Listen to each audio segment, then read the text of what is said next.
చేసుకొని విజయ్ రావడం జరిగింది. దాదాపుగా 24 ప్లస్ 3 4 దాదాపుగా 28 నెలల్లో ఈ ఫీట్ని సాధించడం మామూలు విషయం కాదు. దాని వెనక పీకే కూడా ఉన్నట్టుగా మనకు వార్తలు నిలబడుతున్నాయి. వాళ్ళు కూడా చాలా హర్షాతిరేకాలు వ్యక్తం చేస్తున్నట్టు కనిపిస్తుంది.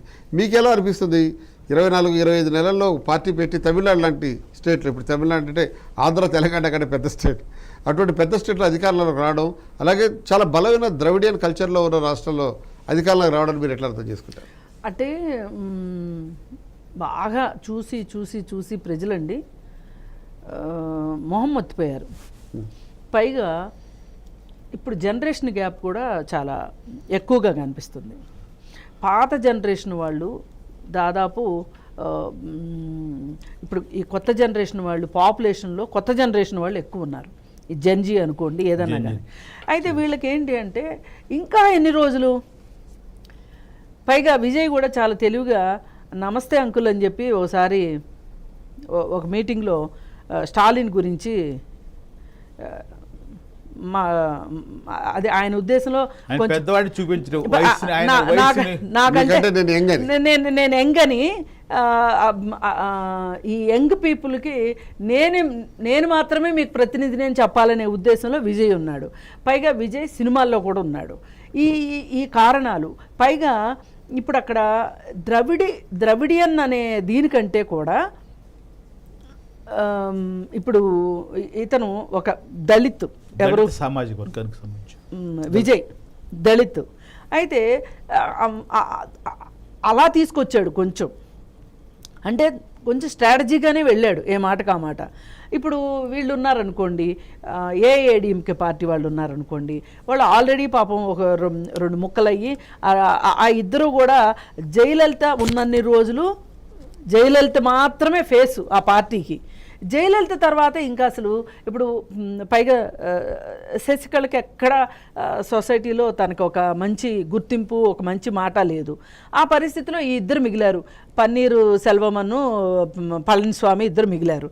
ఈ ఇద్దరికి కూడా ఏ మాటకు ఆ మాట ఒక రాష్ట్ర నికి సీఎంగా పనిచేసేంత ఇమేజ్ కానీ గ్లామర్ కానీ లేదు. ఇప్పుడు ఆల్రెడీ స్టాలిన్ని చూసేశారు. నిజానికి స్టాలిన్ కూడా ఆ రాష్ట్రానికి ఏదో తక్కువ చేశాడని అనుకోవటానికి వీల్లేదండి.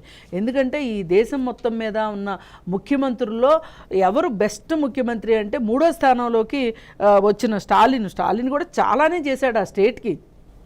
అయినప్పటికీ వాళ్ళు ఎలా ఉంది అంటే ఒక యంగ్ పర్సన్ని సీఎంగా ఊహించుకుని, ఒక హీరోని సీఎంగా ఊహించుకోవాలి అనే ఒక పరిస్థితిలో వీళ్ళు ఉన్నారు.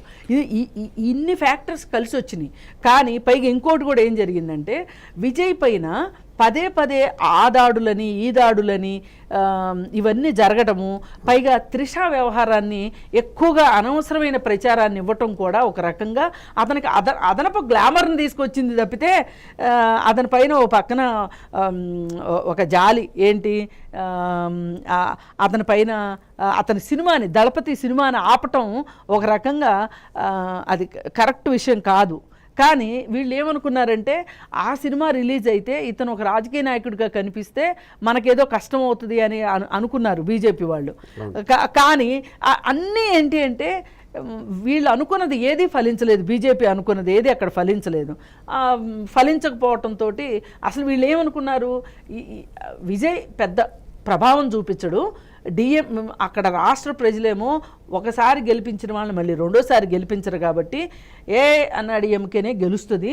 గెలిచిన తర్వాత వాళ్ళని దించి, వాళ్ళకి తెలుసు కదా మేము దించటం ఎట్లాగో, వాళ్ళ మనిషిని పెట్టుకోవడం ఎట్లాగో వాళ్ళకి బాగా వెనతో పెట్టిన విద్య కదా, ఆర్తేరున్నారు. అలాంటి పాలిటిక్సే చేద్దాం అనుకుంటే గొంతులో పచ్చెలకాయ పడింది. ఇప్పుడు సరే, ఇక్కడ ఒక అంశం ఈ సందర్భంగా గుర్తు చేస్తాం.